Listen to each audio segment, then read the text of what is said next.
네, 안녕하십니까. 성공적인 통일을 만들어가는 사람들 사무총장 남바나입니다. 이번 북한 디지털 인권 Secretary General of PSCORE. It is my great pleasure to be here to be able to introduce our new digital human rights report to all of you. I joined PSCORE in 2010 and there has been a lot of changes. Our organization has made a huge leap from an organization focusing on raising awareness of North Korean human rights in Korea to an organization focused body for the UN Economic and Social Council. In the early days, information exchange among our staff stayed at the level of uploading data on just a simple website, but now we're using online collaboration tools. When the COVID situation became serious, all group work has been conducted online. As you see, the world is changing and going through a digital transformation, but North Korea remains very much the same. Even though the people would no longer go hungry, even if we opened up exchanges with foreign countries, we know that North Koreans could live a better life by using digital technologies. But if you look at what is the reality in North Korea, everyone is emphasizing the technical aspects of North Korea's surveillance technology, internet control, self-produced digital devices, and file tracking systems. Although these were very surprising, and because it is impossible or difficult to find in Korea or everywhere else, the reality is not well known to North Korean human rights community and also elsewhere. But it was very regrettable that there are no materials that explain these realities in North Korea. And there's no specific international human standards for digital rights as well. There's no specific human rights convention such as ICCPR or ICESCR. We're just in a discussion phase. In July of this year, a resolution on new and emerging digital technology and human rights was passed by the UN Human Rights Council, and that reaffirmed the importance of taking a holistic, inclusive approach to addressing the impacts, opportunities, and challenges of new technologies in order to promote and protect human rights. In addition, promotion, protection, and enjoyment of human rights on the internet in 2018, and another one, which is new and emerging digital technologies and human rights in 2019, talk about the need to discuss the digital divide between the developed and the developing countries. And I know that currently Secretary General Antonio Guterres is working hard to establish and develop the concept of digital human rights.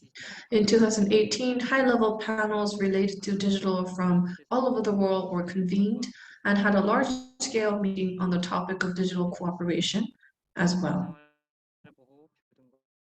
The concept of human rights, of privacy and freedom of expression was widely recognized even before the advent of the internet era. However, at that time, human rights violations were defined as sanctions or violence that could be identified without any in-depth research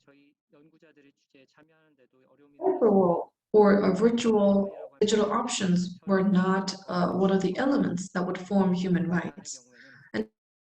Because advanced, it's difficult for our researchers to participate in the topic. And as you know, when it comes to digital human rights, what exactly is the scope of digital human rights in North Korea?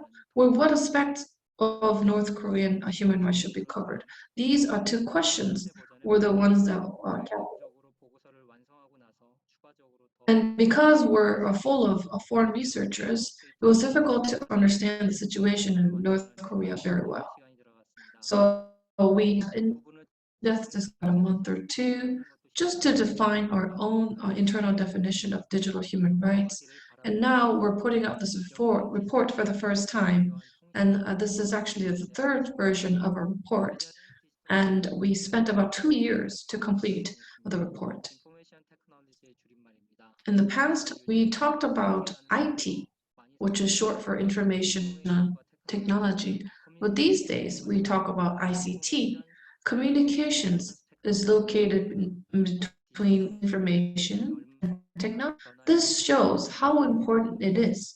Communications are digital world. Digital should not end at the fingertip of my smartphone. There has to be authentic communication between different people.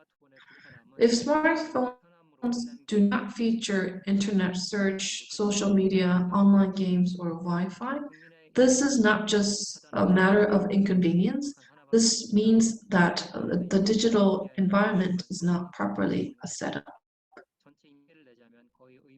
North Korea is the only country in the world that completely blocks internet access for all citizens. Even if only some people can use the internet, really, North Korea is the only country with only very small number of people on internet with the permission from the government. We're now talking about how some of the downsides could appear by internet, but in North Korea, it is total. There are advanced technologies that are adopted by the North Korean government to control their citizens. So I wanted to use this opportunity to shed light to this very important matter to our international audience. Let me thank everyone that you joined us here. Thank you.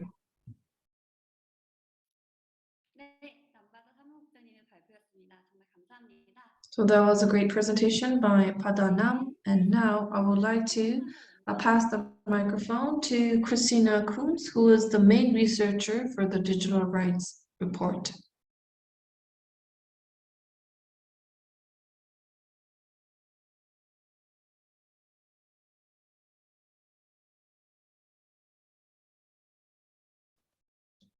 Yes, thank you very much. My name is Christina Kunz, and I'm the main author of this report, so I'm very happy to be here and promote this report in this capacity. So when deciding on the content of this report, of course, we were aware that a contextualization of each human right would be an almost Herculean feat, so we decided to narrow them down to 6 specific rights, which aligned most with our research focus and were related to primary data that we had already collected through de facto interviews. So as such, we selected right to privacy, right to freedom of opinion and expression, right to freedom of thought, right to education, right to an adequate standard of living, and the right to participate in cultural life. So this does in no way mean that we are of the opinion that other human rights are not equally important in the debate around digital rights, or that the DPRK is currently fulfilling those rights in a satisfying manner. It just simply leaves further room for more research. So I will try my best here to summarize the main part of this report within the time constraints, but I cannot go into depth on all the rights we have discussed in the report, so I urge you to read the report in its entirety to get a complete picture of the situation. So talking about human rights, we have to acknowledge that while in most countries they are seen as inherent and humans have innate values simply by nature of being, as I'm sure most of them not the case in the DPRK, and though the DPRK has acceded to both the ICESCR and the ICCPR, it has continuously violated these conventions. So as we heard earlier, digital rights are an extension of human rights, which is why we felt it necessary to create this report that reflected the technological developments and consequent changes in the perception of human rights and also oppression by the state. So even now, international human rights legislature struggles to truly reflect digital rights in all its facets and what is required to protect citizens online. So 2021 has seen, of course, the emergence of various resolutions in relation to digital rights, especially children's rights and early development. We do hope that this report can give some more guidance on what kind of legal framework is needed in order to adapt to the digital age, tackle the digital divide, and safeguard the North Korean citizenry. So during interviews with North Korean defectors, we realized that North Koreans do not really have any understanding of human rights and how to protect themselves from government interference. As digital access is heavily restricted, it isn't really possible to research, evaluate, or exchange this kind of information, not only domestically, but also internationally. And this is where we can make the connection to digital rights and their necessity. So I will begin to contextualize digital rights by explaining the right to privacy a bit more in depth. So while this has conventionally referred to non-interference by the state in family matters and unlawfulness of surveillance, the digital sphere has complicated this right by introducing a way for the state to collect data on a larger and more intrusive scale. So of course, here the UN has been updating their human rights legislature to reflect potential effects of the internet on human rights in general. However, specific data on the DPRK is scarce. The DPRK's own constitution states that citizens have a right to privacy at home and bans arbitrary surveillance and searches. But here we note that the DPRK considers surveillance of the home and any digital device as a necessary means to ensure that opposition to the regime is suppressed. And thus the interference into private lives of the citizens is a lawful security measure. The level of government surveillance is unprecedented. So similar to the right to privacy, the right to education has been discussed in detail throughout the last 2 years, as we heard earlier, as a result of COVID-19, as online access has become essential during this time. So however, when internet access is limited to an elite group of people, as it is in the DPRK, and the content available online and through education is heavily restricted and distorted, it prevents not only effective schooling, but in turn it hinders social, political, and economic development, as citizens cannot utilize the internet in order to develop their skills.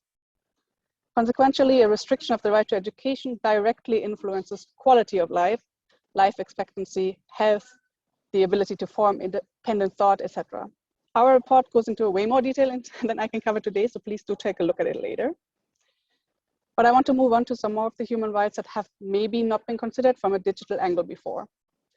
Looking at the right to freedom of opinion and expression, the right to freedom of thought, and the right to cultural life, we can quickly ascertain that the DPRK does their utmost to prevent the citizens from forming critical opinions, questioning the ideology and sharing potential revolutionary ideas with others. But how does this connect to the digital realm? Digital access and the ability to exchange opinions, ideologies with large groups of people online is, as we all know, an intrinsic part of the 21st century for most people. However, in the DPRK, where no ideology other than the 10 great principles of the establishment of a monolithic ideology based on Tutsi ideology is allowed, North Koreans are prevented from forming any sense of morality and belief without the interference of the state. As foreign media is banned and available media on the internet is hard to access for the majority of people and is largely state propaganda and heavy distortion of history and current events, the DPRK government has a clear aim of safeguarding the status quo. As especially children and young people nowadays like to imitate whatever they see on the internet, form their identity and social and political views through exchange of ideas and worldviews with children of other cultures, the internet is a dangerous tool in the hand of revolutionaries, according to the DPRK government. There's a strong belief between North Korean defectors that internet access and unrestricted dissemination of outside information would lead to a collapse of the regime, as the mindset of most North Koreans would immediately change. One of our interviewees stated that if North Korea gained access to the internet, most people's thoughts would change. They would feel betrayed. It would just be a matter of time. Everyone will change. So as digital cultural life leads to a cultural convergence, so a sense of global culture, which has become a side effect of globalization, so to speak. Without a digital connection, North Koreans can't participate in this diverse culture, and they have to rely on the state to provide any and all information, facts, materials, etc., which fosters xenophobia and leads to heavy indoctrination. In its current stage, the restriction of internet access leads to an inability to develop political ideas, critical thought, and to take it one step further, prevents the organization of large-scale protests offline, but I will come back to that. As I had mentioned earlier, digital access influences the standard of living of a country, and expanding on this thought, technology can improve the skill level of the workforce and allow a wider array of people to seek employment. Therefore, of course, we will have a rising number of skilled workers, productivity rises, and in the long term, so will economic growth. I'm sure you all are familiar with economic principles. So however, as a DPRK cannot even provide essential needs to the citizens, and internet access is not available to most of them, we can see how the government stands on digital media, hinders its own economic progress, and fails to utilize its citizens' untapped potential. So the next section of the report discusses the democratization through digital media and e-empowerment, and I will explain this concept now. So within a democratic country, access to digital media and as such digital rights tend to be guaranteed. North Korea, however, is of course only a democracy by name, as elections are neither free nor fair. No party other than the Workers' Party can be elected, and the only candidate is the current leader of the Kim regime. So in democracies, governments can use technology in order to further the country's economy, to increase the standard of living, and generally just positively influence the lives of the citizenry. But in the DPRK, the benefits of internet access are only felt by the regime and an elite class of people. A majority of the funding for the technological realm is spent on the furtherment of nuclear weapons, hacking capabilities, etc., while citizens have to fight for survival through black markets and contraband. So in recent years, e-empowerment, or the concept of e-empowerment, as was seen, for example, in the Tunisian revolution, has become a more prevalent form of protest towards democratization. So that means that internet access makes it easier to organize like-minded people, disseminate information, escalate process nationwide, and so on. So many scholars and North Korean defectors believe, as I said, that the dissemination of such external information would eventually lead to political change in the country in a sort of bottom to top protest movement. The Kim regime is, of course, well aware of digital media's threat to their power, and as such has tightened restrictions and implemented more severe punishments for the consumption of media. However, 21st century technologies such as satellite internet providers, for example, Starlink, are creating new playing fields that might make it impossible for the DPRK to control digital access to the same extreme in the future. Access to such digital devices and information enables citizens to form their own opinion about the government's ruling system and keeps the government officials accountable in return. A right every person in the world should be entitled to. So, of course, I was not able to share all details of the report with you, and I cannot go into much more depth, but we hope that it highlights the importance of digital rights being anchored in human rights legislature, as we wish for the North Korean people to become more empowered and realize their own rights. Contrasting the limited digital access that North Korean people have, the government uses digital devices far more than other more developed countries to monitor, censor, and isolate its citizens. The international community must work towards the goal with a united stance, which is why at the end of our report, we have provided both recommendations to the international community as well as the DPRK as a guidance towards the necessary steps for the realization of digital rights. And if I may quote UN Secretary General Guterres, together as we seek to recover from the pandemic, we must learn to better curtail harmful use of digital technology and to better unleash its power as a democratizing force and an enabler. Thank you very much. 네, 크리스티나 쿤즈 연구원님의 보고서 내용에 대한 전반적인 발표였습니다. Thank you very much for your thorough overview of the report. Thank you very much for your presentation. Now I would like to move on to our next presentation, which will be delivered by Michelle Choi, CEO of Interlab.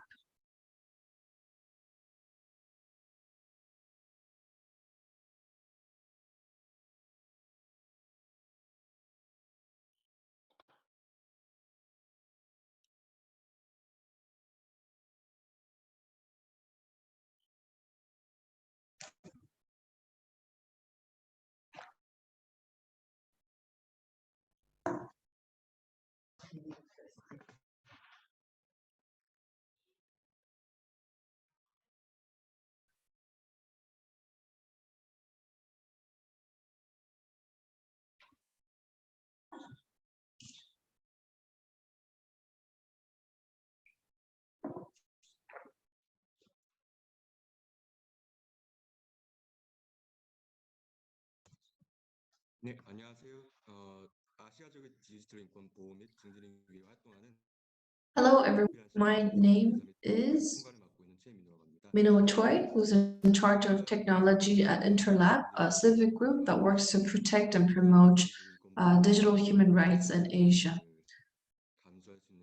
Thank you very much for me to participate in the technical review of the report, and also thanks for the invite for me to be able to speak in this occasion. In this limited time that I'm given, I'm going to pinpoint some of the elements that are closely connected to technical parts of this report. So first and foremost, I'm going to talk about the freedom of communication and information. The most closely related elements or areas would be the digital access and usage in North Korea.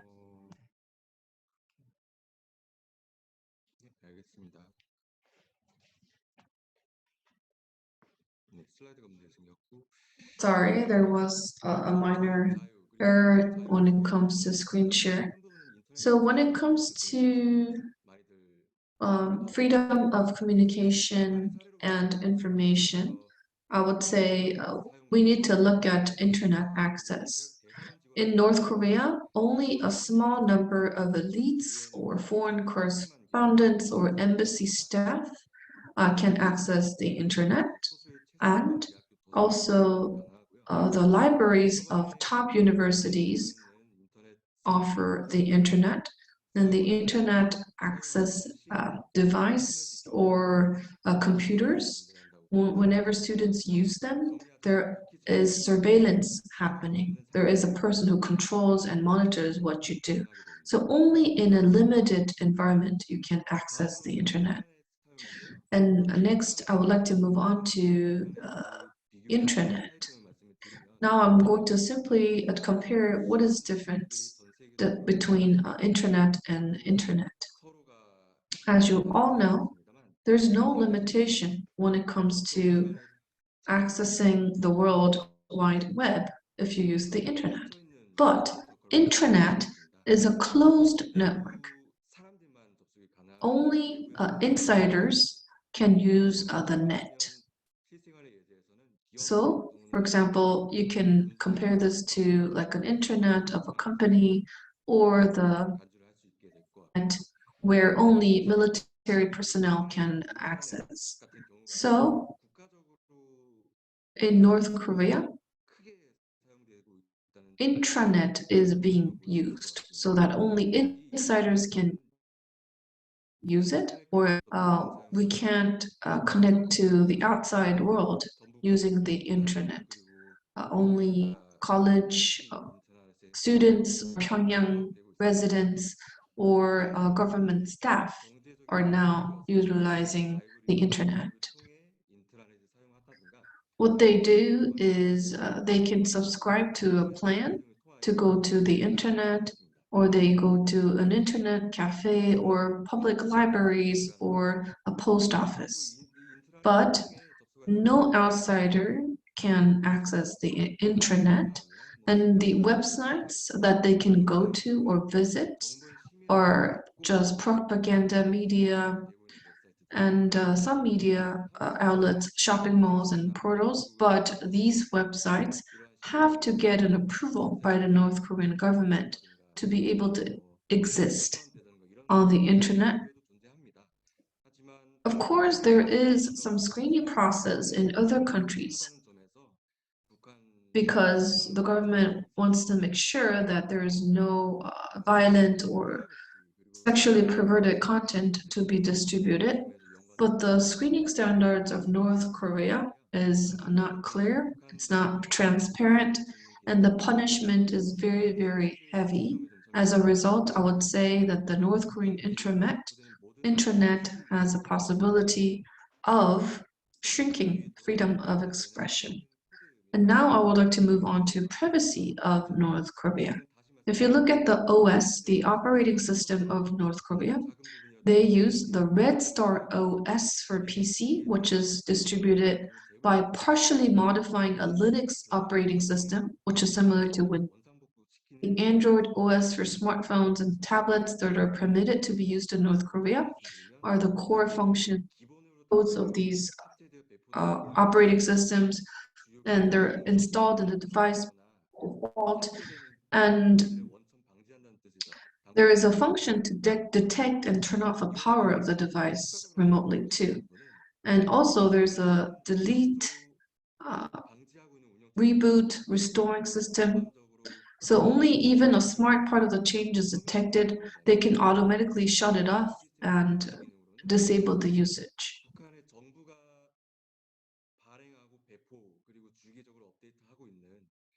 They're using the database that the government created, and they update the system in individual residence devices. And if someone installs something or opens a file that is not allowed, then they can compare what they did with the. If there is an application or a file that is not allowed originally, then it could just be not open or automatically deleted. And other points would be watermark system. So for example, there are unallowed files. When these files are moved to another device, then it leaves all the watermarks and the serial numbers that where this file have traveled so far. So you can see who is the original distributor and through how many people the file was distributed. So just to reiterate, utilizing this watermark system, the OS system is basically tracking all the unapproved files and applications so that these are not operated properly, or not just stopping it, it deletes the app. And also there's a system where tracking is possible. So the watermark system, as I mentioned earlier, there is a tweak prevention system in the OS system in order to protect their control system. And now, last but not least, I would like to talk about how these devices are closely connected with their identity. In North Korea, when individuals buy those devices, they have to get a permit. And during the process, the nation, North Korea, can compare the identity of the purchaser and the user of the device. And to add more, when these devices are connected to the internet, the watermark system that I just mentioned could be used. So as I said, if someone is opening a file that is not approved or install an app, then it is prevented automatically. And this will be all recorded. And if one of the registered device does this illegal behavior, then the government will enforce.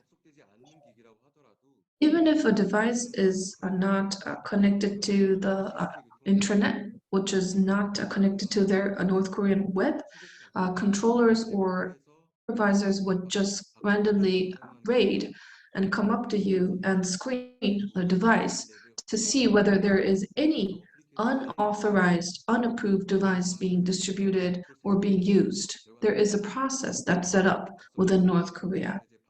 So as a result, OS prevention system, watermark system, and signature system, and also the overall offline control would be 4 different measures that the North Korean government is utilizing to control and crack down on the use of free internet and devices.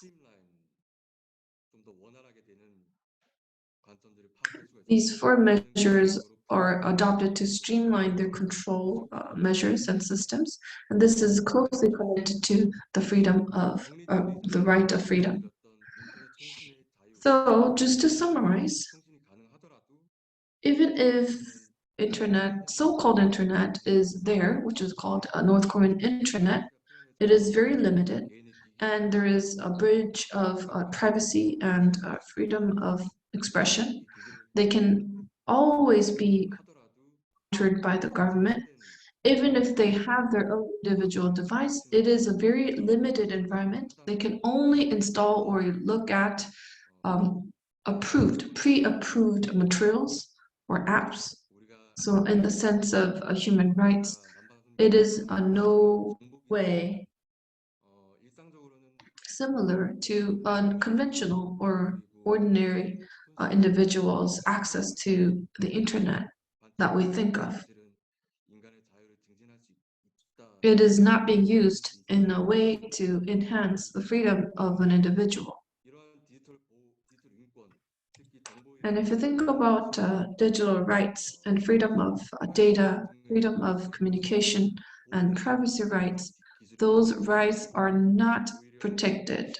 And when technological development occurs, when all these basic elements are not protected, this can actually go against human rights, and this can be actually worse for the residents and people. So I would like to tell all the audience today that you should be interested in the North Korean human rights, the control and privacy fringe in North Korea. We need to look at every single detail and the reality of North Korea and discuss further to come up with a way to enhance digital rights in North Korea and elsewhere. So I strongly ask for your attention going forward. Thank you very much.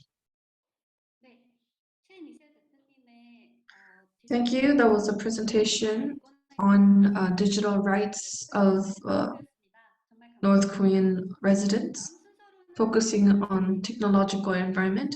And now I would like to ask another presenter from PSCORE to talk about international status of North Korean human rights.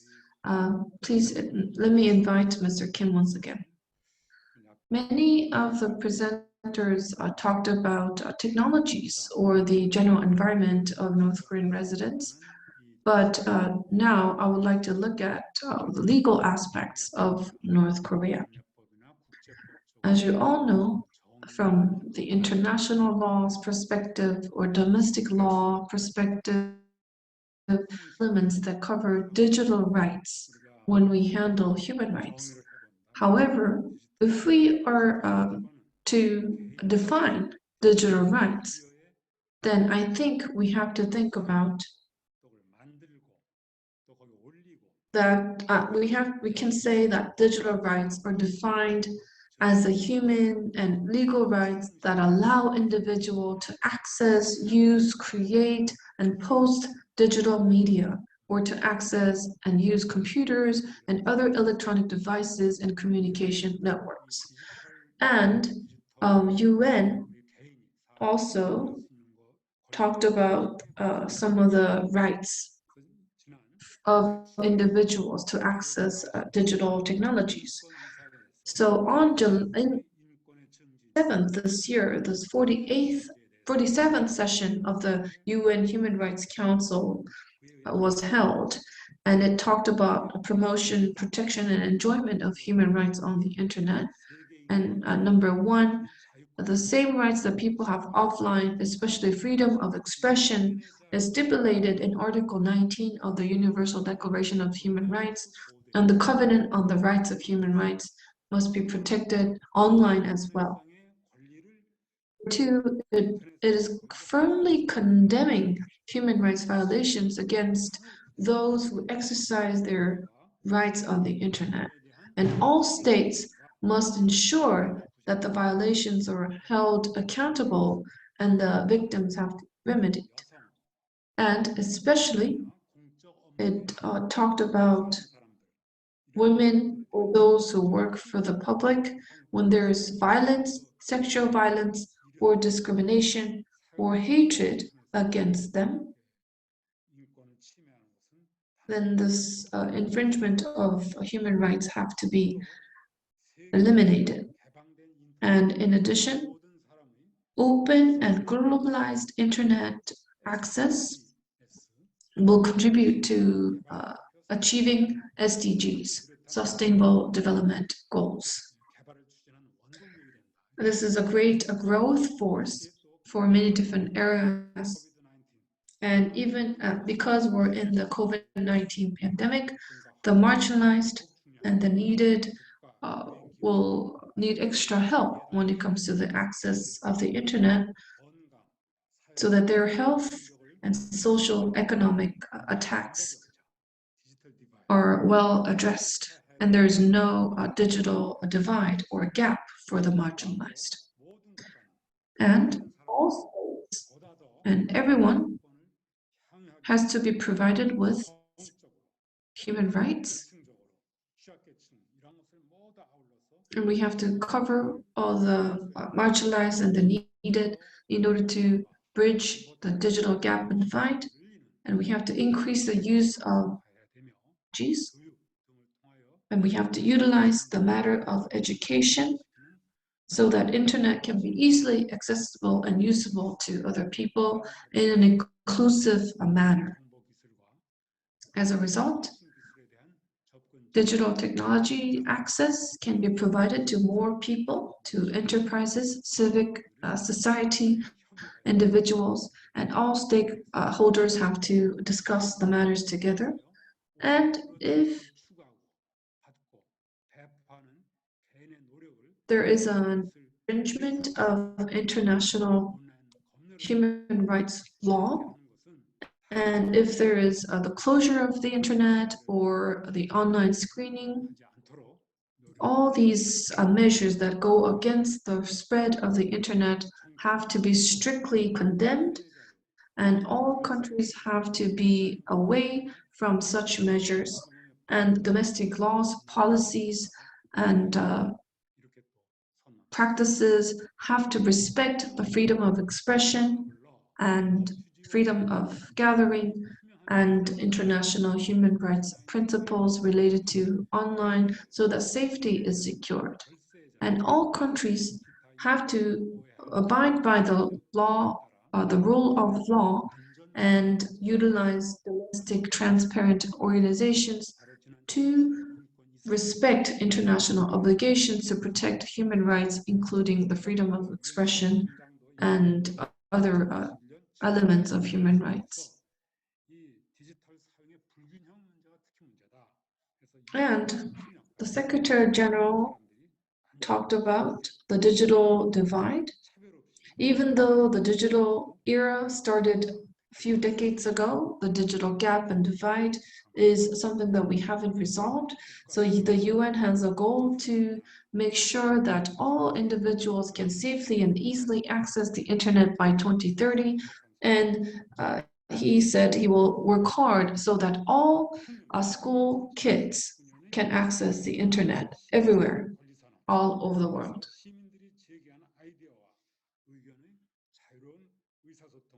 And the French Constitutional Court ruled that the freedom of communication and freedom of idea exchanges are closely related to the right to access to the internet. That was the declaration made by the French Constitutional Office. And it also said that everyone has the right to participate in the information technology society, and it makes it a state duty to produce, exchange, and disseminate electronically transmitted information. Also, the Constitutional Court of Costa Rica demanded a revision of the National Plan for Telecommunication Development because of the delay in opening the telecommunication market, violating basic human rights. And now I'm going to talk about how North Korea is infringing human rights related to digital elements. If you think about a regular democratic country, of course, what's most important is the constitution. And then there's domestic law underneath. But if you think about the situation of North Korea doesn't operate that way. they have their own way of a principle, and then there's 유일체계, the system of only one government, and then the constitution lies below that. If you look at Article 68 of the North Korean Constitution, it says citizens shall have freedom of religion, and the right is guaranteed by the construction of religious buildings or permitting of religious ceremonies. However, the provision stipulates a limit where it says religion cannot be used to attract foreign powers or to harm the national and social order. And Kim Il-sung said, religion is a reactionary and unscientific worldview. Religion is like opium. So we can see that the actual freedom of religion is fundamentally blocked. And in addition, the North Korean Constitution stipulates that the Juche ideology and the military first ideology founded by Kim Il-sung and Kim Jong-il are the first and most important principles. And Article 3 stipulates that these are taken as the guideline. And thus, I would say that it is violating freedom of thoughts, conscience, and religion. And furthermore, the 10 principles of establishing the party's unique leadership system says it was enacted in 1974 and requires thorough obedience to the revolutionary ideas of Kim Il-sung's family and blind faith. If you look at freedom of expression in a North Korean constitution, it says citizens shall have the freedom of speech, publication, assembly, demonstration, and association. However, if you look at Article 10 of the Constitution and also Articles 63 and 81 and 85, it stipulates the basic rights and duties of citizens, the political and ideological unification of the people, revolutionary awareness, national security, and all these language and words reveal that the North Korean Constitution itself is just a shell of the guarantee of freedom. It's not actually existent. And you can see what the North Korean regime is doing. They created and amended the critical code in 2015 and added Article 222 to punish those who engage in unlawful international communication with people living abroad. Not just they are but also they're banning, for example, the Bible or anything that has to do with religion, or anyone who's distributing such materials will be under life imprisonment or death penalty. Let's say you're watching one episode of South Korean drama, you'll be sentenced to 5 to 15 years of reform through labor.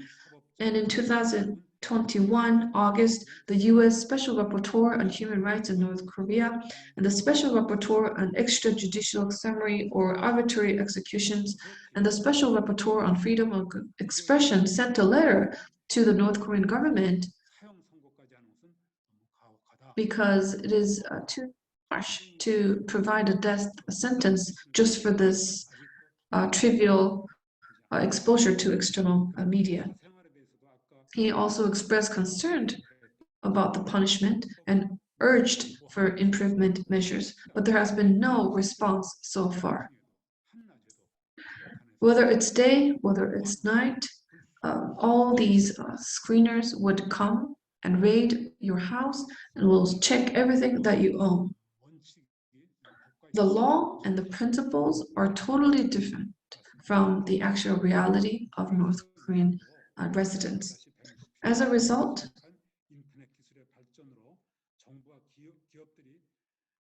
the UN is saying that collection of individual data use is problematic. But I would say that in North Korea, there's not even human rights to be infringed. And aside from this, if you look at the Article 25 of Universal Declaration of Human Rights, and also Article 17 and Paragraph 1 of the ICCPR, it stipulates privacy and freedom. The UN General Assembly 8-1 states that the invasion of privacy is increased due to the rapid development of technology, allowing governments and businesses to collect personal information or internet searches.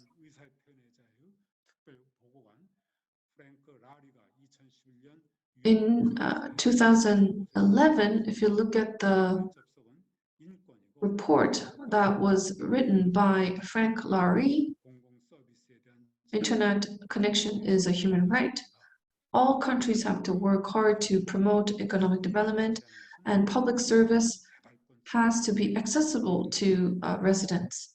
As a result, I would say the limit of digital technologies initiated by the North Korean government to their residents is a clear violation of this right.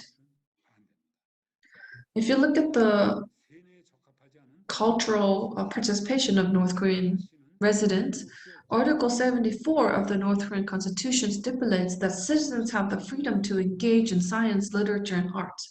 But the reality is the opposite. Old novels, plays, songs, and poems that are not suitable for public indoctrination are accessible only to a small number of experts, and they are not familiar with digital technology as well. So they remain isolated without any cultural exchanges with their international community and cannot participate in cultural life. And now I would like to move on to the participation to politics.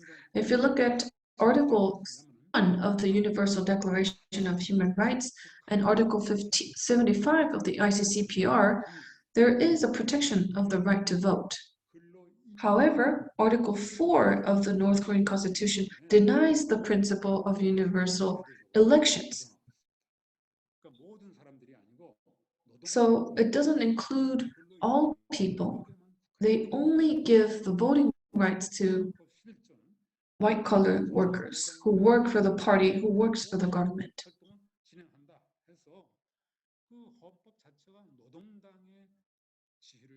So basically, the Constitution is governed by the party. Constitution does not govern or rule the nation. It is the party that rules and decides what the Constitution will be influential. So you can say that not only setup-wise, but the actual practices of North Korea is clearly against universal human rights.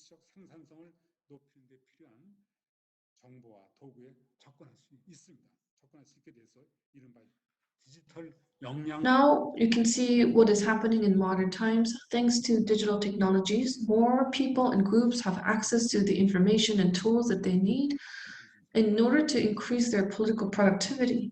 And what is becoming so-called digital environment is available. So it is connecting individuals with social and political environment. And as you can see from the Tunisian revolution, it is a prime example of digital empowerment.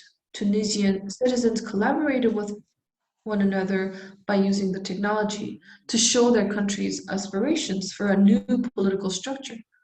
However, the North Korea is the most isolated country in the world in terms of digital technologies, and North Korea is also one of the countries with most sophisticated hacking capabilities in the world. But conversely, North Koreans do not even have access to the internet. So it is important to recognize digital human rights as an integral part of human rights and to start a watchdog role for the international community to pressure countries like North Korea to realize the digital human rights of their own people. And in the future, I would say it's necessary to include the protection of digital human rights of North Koreans in the report of a special rapporteur on human rights. and also on the resolution of the UN Human Rights Council and the General Assembly. So when we are writing the resolutions for UN human rights, I would like to suggest that digital human rights aspects have to be included. That is my final suggestion. Thank you very much. Thank you, Mr. Kim, for updating us on all the provisions and articles of North Korean Constitution as well as international law. And now I would like to invite Mr. Nohi-chan to share about the reality of human rights in North Korea. Hello, everyone. Thank you very much for forging this event, Mr. Kim and Mr. Nam.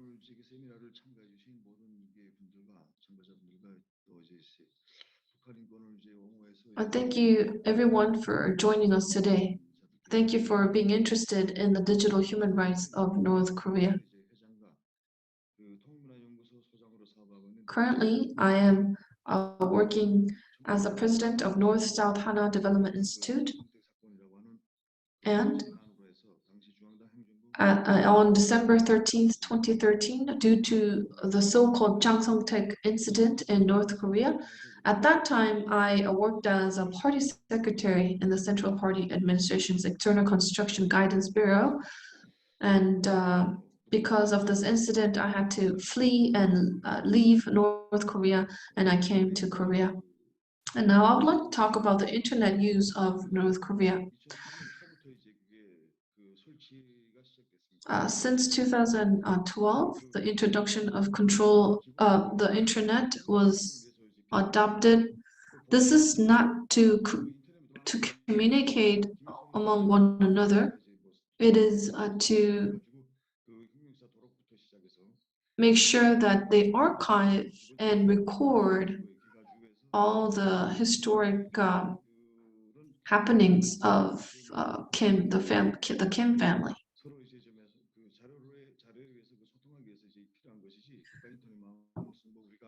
So the intranet, North Korean intranet, is not adopted in order to promote communication even among the members.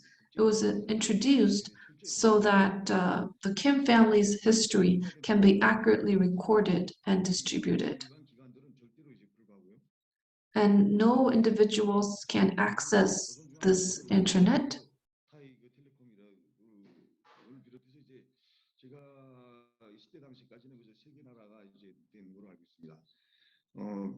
In North Korea, the current international internet network is mainly provided by the Korean Central Communications Agency, including TAICOM.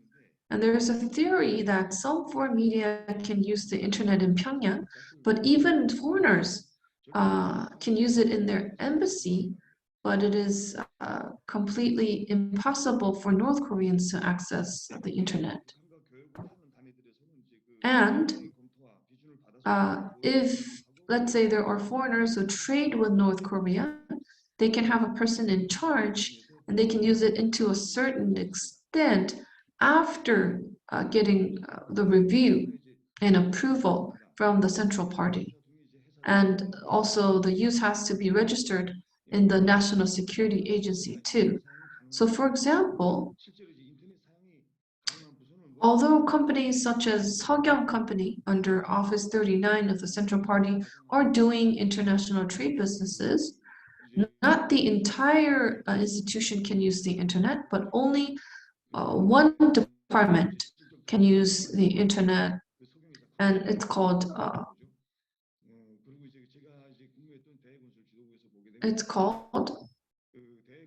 Wonchon department, and only one person can use it. And in the Foreign Construction Guidance Bureau, where I worked at, only the director of the Foreign Construction Guidance Bureau receives reports on national plan execution only with the foreign construction managers in the host country around the world on a specific set date and time. And the internet use is just to get the reports about what is happening locally in different sites, not for personal or individual matters or interest. If someone tries to use it for their personal purposes, then there are personnel whose sole obligation and task is to tap different officials. And these illegal use would be reported to the party, and they'll be subject to law enforcement. For example, let's say my niece is outside in a foreign country and I want to talk to him, or I would like to do something for him. Nothing like this will be possible or available. Even party officials won't be able to use the internet. Only when the government approves about specific matters, then they will be able to communicate about the specific matter with the approval from the party.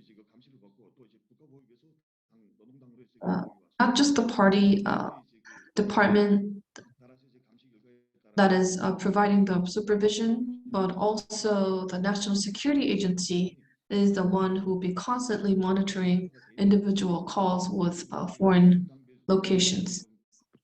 And now I'd like to go over to digital devices. In North Korea, if you think about the word digital, I think North Koreans now accepted the word or the term digital to a certain sense.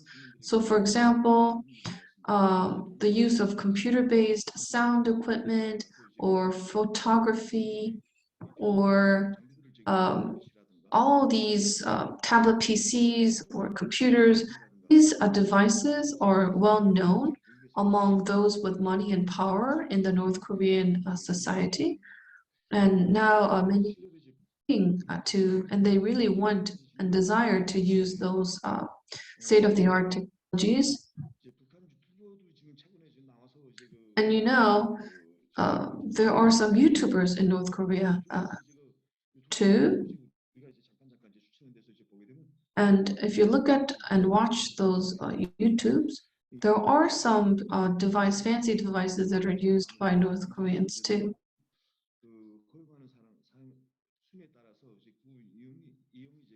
And some foreign media said foreigners who trade with North Korea are using the internet, but according to my knowledge, that is not the case. Only with the review and approval, they can use the internet.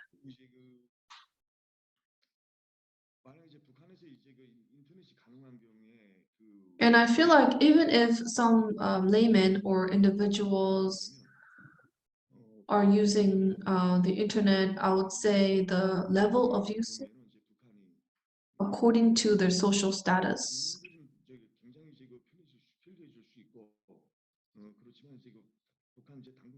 If the internet is provided to North Korean residents, the convenience is going to increase. But I think North Korean country itself or the officials are going to be at a great risk. For example, I think the internet usage will put the Kim family into a very precarious and dangerous spot. For example, when North Koreans see the reality of the outside world crying out for democracy and human rights every day, then they will face the fact that what the Labor Party in North Korea has been teaching was totally wrong. And when they see these different realities, I believe that the authorities and the executives will be facing a great consequence. So in short, the collapse of the system and the changes in North Korean people will be brought about. Because North Koreans are taught to respect the leaders, and we're taught that leaders are perfect. And when they see the reality of the Kim family's malicious activities against the residents, and no one can guarantee what is going to happen. I believe that there is going to be a transformational change in the North Korean society when the internet is given to them. When North Koreans can see what is happening outside, then they will know that the government or the leaders have been lying to them. And I think the North Korean officials and the government know that that is what is going to happen, the collapse of the regime.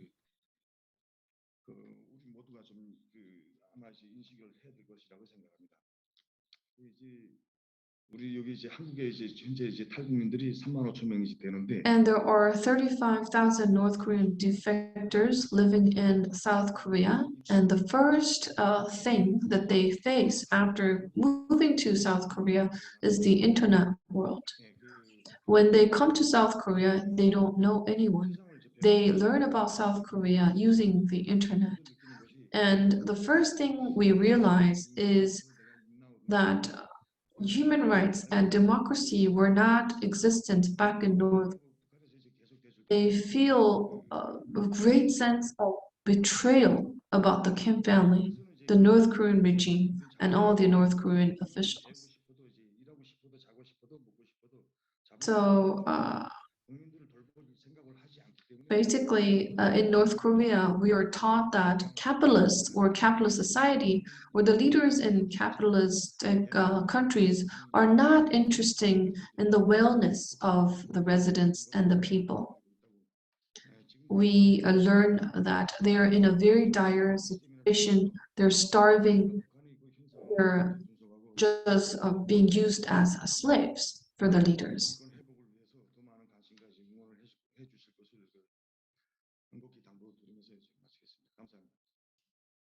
So I want to lastly ask you that you stay interested in North Korean human rights reality. Sorry that my presentation was too long, that I decided to cut it short. And now I would like to invite Kanye Kim to share the testimony about the life in North Korea. Hello, everyone. Can you hear me? Thank you very much for inviting me to this event. Now, I would like to briefly talk about myself. I came to South Korea back in 2017, so it's been about 4 years. And back then, I graduated college, and then I worked at a national science institute. I worked as an intern, not as a scientist, but because my parents were in South Korea, I saw that there's no potential for me in North Korea to grow as a leader. I decided to come back here.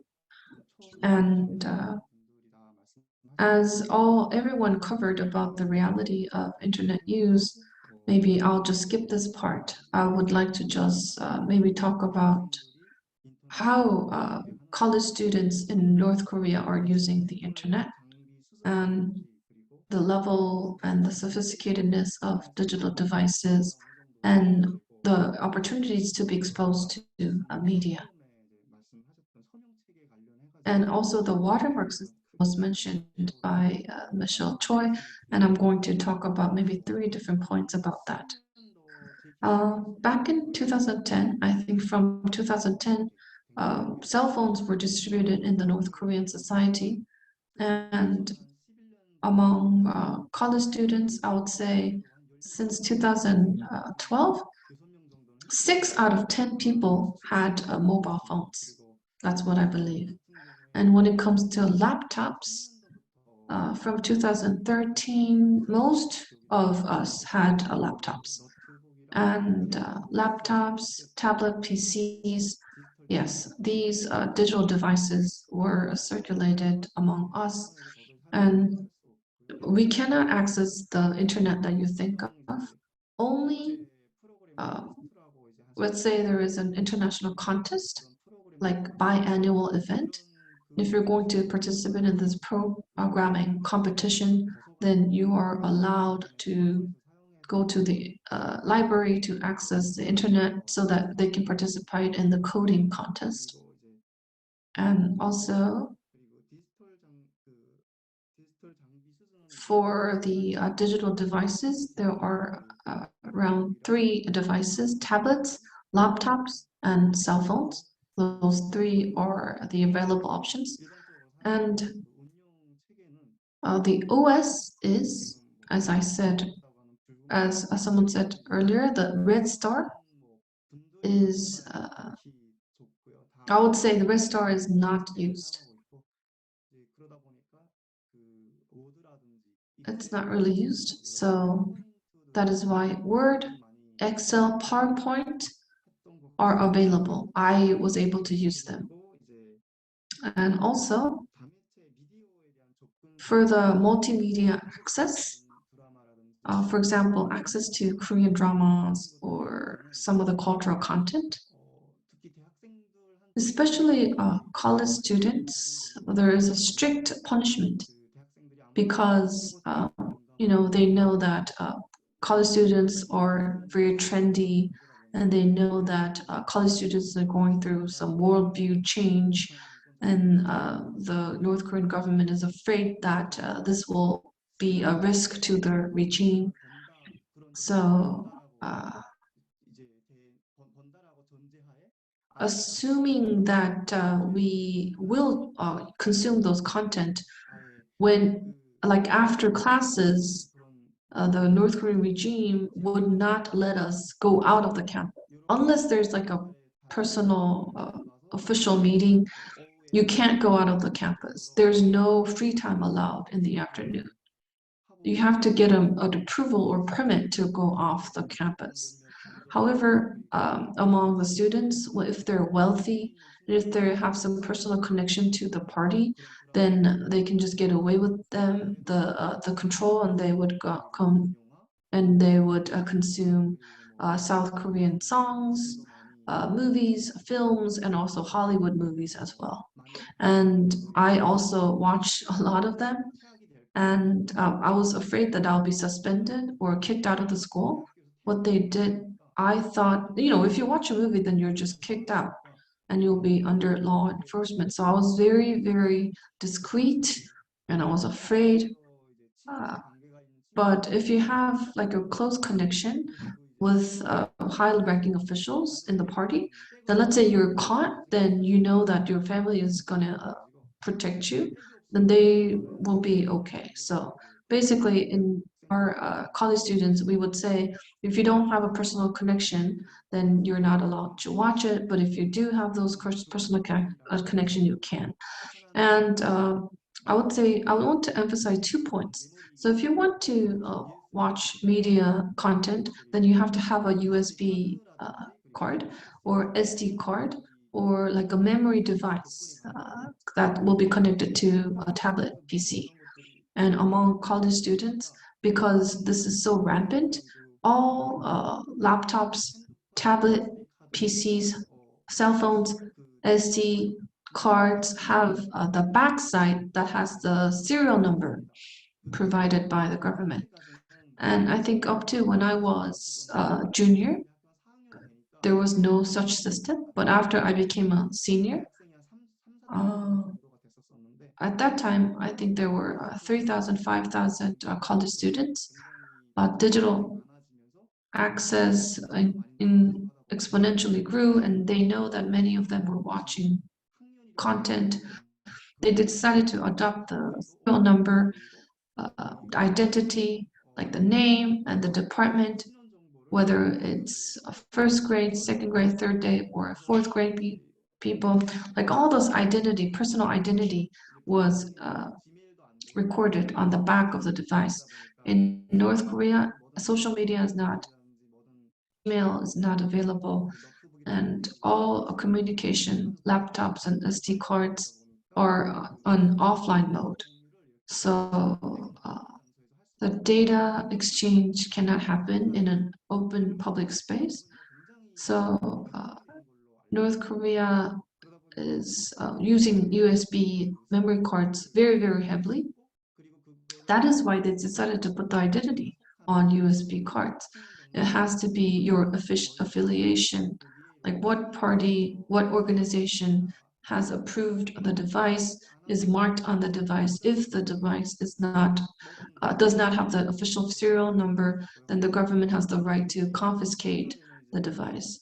And the second infringement case was that, let's say a student, they would come to a student, and they would come to where they live, like the house, and they would raid and would just do some investigation, and they would trap you inside the house, and they take the laptops away. You know, there is an app called Recovery, and after watching a video, even if you delete it totally, if you do not format it, then there's a history of watching the content. So if you are going to watch a movie, you would format it, totally delete it from the system 3-4 times. And you know, and if you do it, if you watch it a few times and you get lazy and you forget about formatting it, then let's say you haven't totally formatted it, then the government will take it to their own office and they will 4 hours, and they can basically see what you actually watched even like 3-4 years ago. And there is like witch hunting happening. They will be like, where did you get this content from? Who gave this to you? Who did you give it to? All these investigation would happen. And there are students who would be kicked out during their second year of college without completing their career. And now I would like to move on to the watermark system. As I shared earlier, North Korea has a very sophisticated system to make sure that no information is flowing in from the outside. South Korean films, movies are high resolution, and Korean books or PDF documents, you know, they have a different font compared to what North Koreans use it. So they do some filtering process. I don't know how, but they can just delete basically based on different font usage. So for example, let's say my phone, I used the Korea link system, and there is Android watermark system, for example, 비둘기 or 참매. Let's say I want to put a song into my mobile device. I have to go through that watermark system. It has to be converted and then would be coming to my device. Not just North Korean songs, but all videos. To go through the 비둘기 or system for them to be able to put into my own device. And also, if you think about South Korea, there is Google Play or App Store to download apps. In North Korea, the app downloading is basically impossible. So there's no app store, but there is APK that are used by individuals. So because we're college students, we're good at it. We're good at technology. So we would just download APK, and for like good quality games, and I don't know whether it's Chechen song or not, there's like communication institute that we can visit. We will have to bribe them. We have to give like 5,000 won or 10,000 won, a North Korean won, and we do like an update by going to the institute. Though we have to bribe them to be able to do it. That's everything from my side. Thank you very much. Thank you very much for your presentation, Kanye Kim. And last but not least, I would like to move on to a Q&A session with all the participants. So there are some questions registered on the Zoom chat. I'm going to deliver these to our speakers. We have 3 of them. First and foremost, there is a question to Christina Kunz. It's in English. regime in terms of digital rights. 간단하게 답변 부탁드리겠습니다.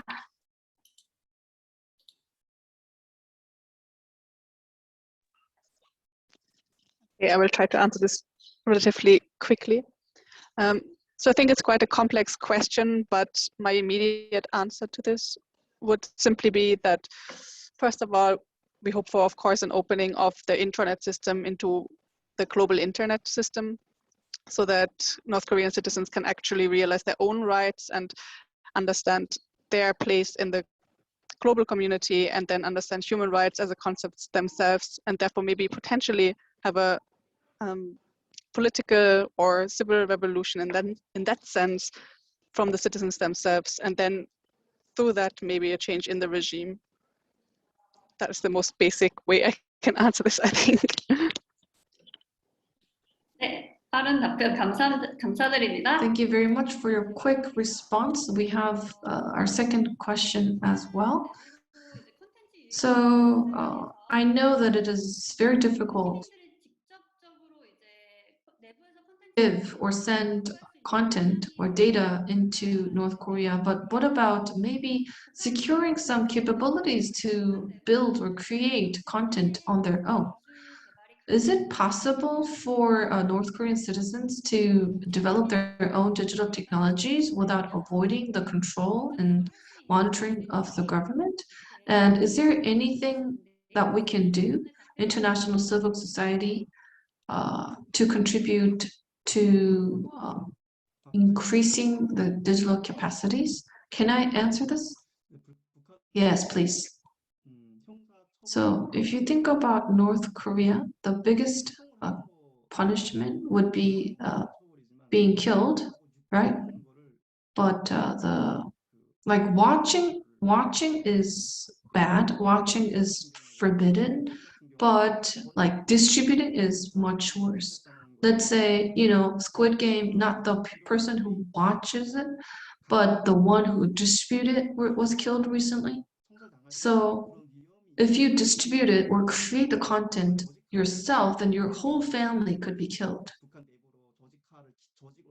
And so let's say South Korea or international community like intentionally put in some people so that they can have capacity to build it. It could work, but unless that happens, there is not going to be like organic movement of North Koreans who will build up their own while risking the whole family's lives.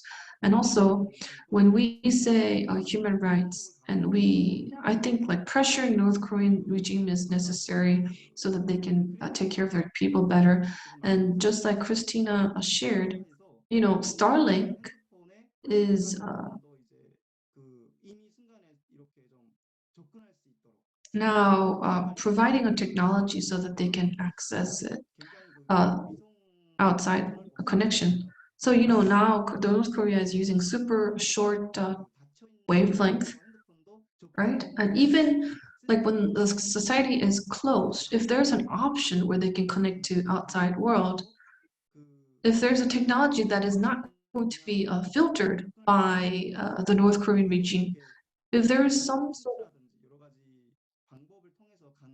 by maybe like installing some viruses or, you know, doing some cyber attack to the devices of North Korea so that there's an option to communicate to the outside world, that will be really useful. And now I would like to ask a question to Kanye Kim. I know that there are many different programs that are used to go about and get away from the smartphone watermark system in North Korea. Who developed this? And how is it distributed? And do you also know about 청개구리, the name of the program? Yeah, so 청개구리 program, yes, I have never heard about it, sorry. And going back to the first part of the question, many different programs to get away from smartphone watermark system. It's not like a program, like we just know how to know about it. We found a way to get away and avoid the watermark system. General public do not know it, but because we are college students and we wanted to use some of the movies, and we couldn't do it because of the watermark system. We were just thinking many different options. For example, the file name can be different. We will use a different file name.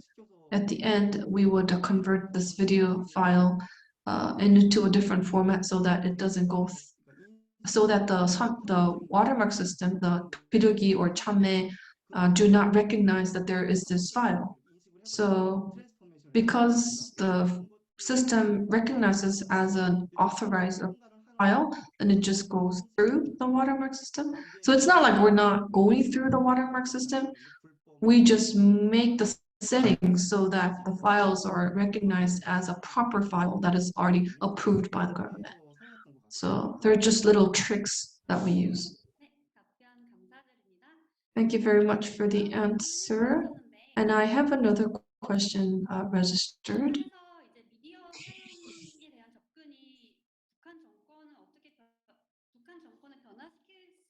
How do you think access to digital media will convert North Korean politics? But because this was covered by the presentation, I would like to skip this part. And last but not least, we have a question as well from Mr. Kang. Among digital devices that North Korean college students use, there is tablets and laptops, and you said they would use Windows, not the Red Star OS. And if that's the fact, then they can watch external content using a USB device or SD card.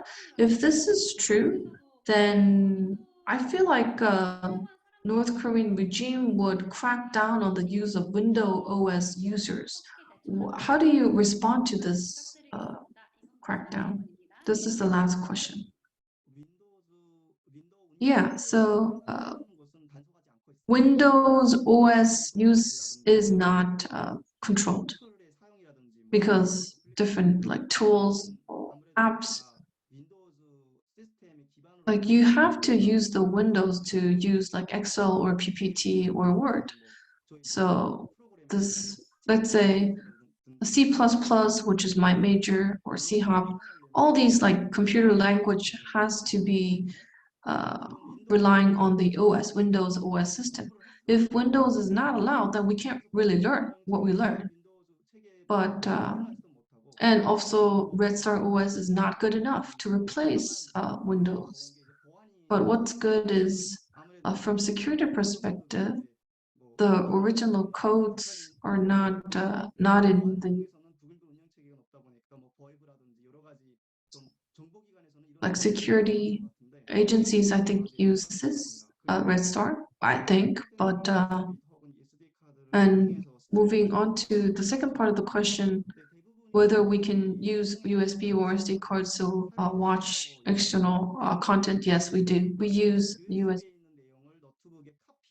What we do is copy what is inside USB to the laptop, and also directly inputting the to the actual device. The recovery process has to be different.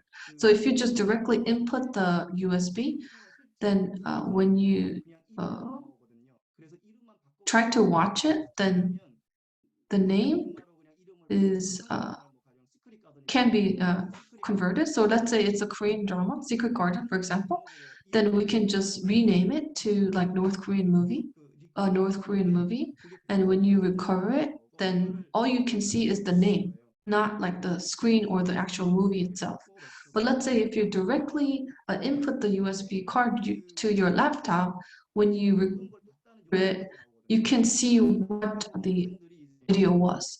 That is why instead of putting the USB card to their laptops in North Korea, we just copy it to our device so that when they recover it, they can only see the name of the movie, which will be North Korean movie name. And 70% of college students have SD card chips.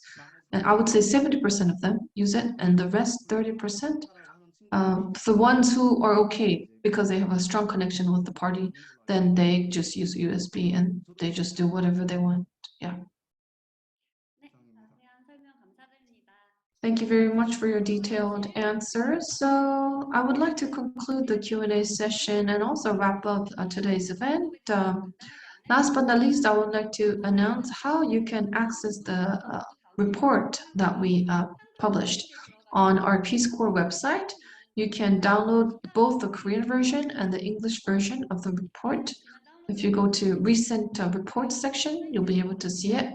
And if you go to English website, there, if you go to digital issue page, you can download our report that's written in English as well. And if you have any questions after reading the report, please contact us so that we can respond to you. Thank you very much, everyone, and thank you very much for your time. This is the wrap of our event. Have a great rest of the day. Thank you.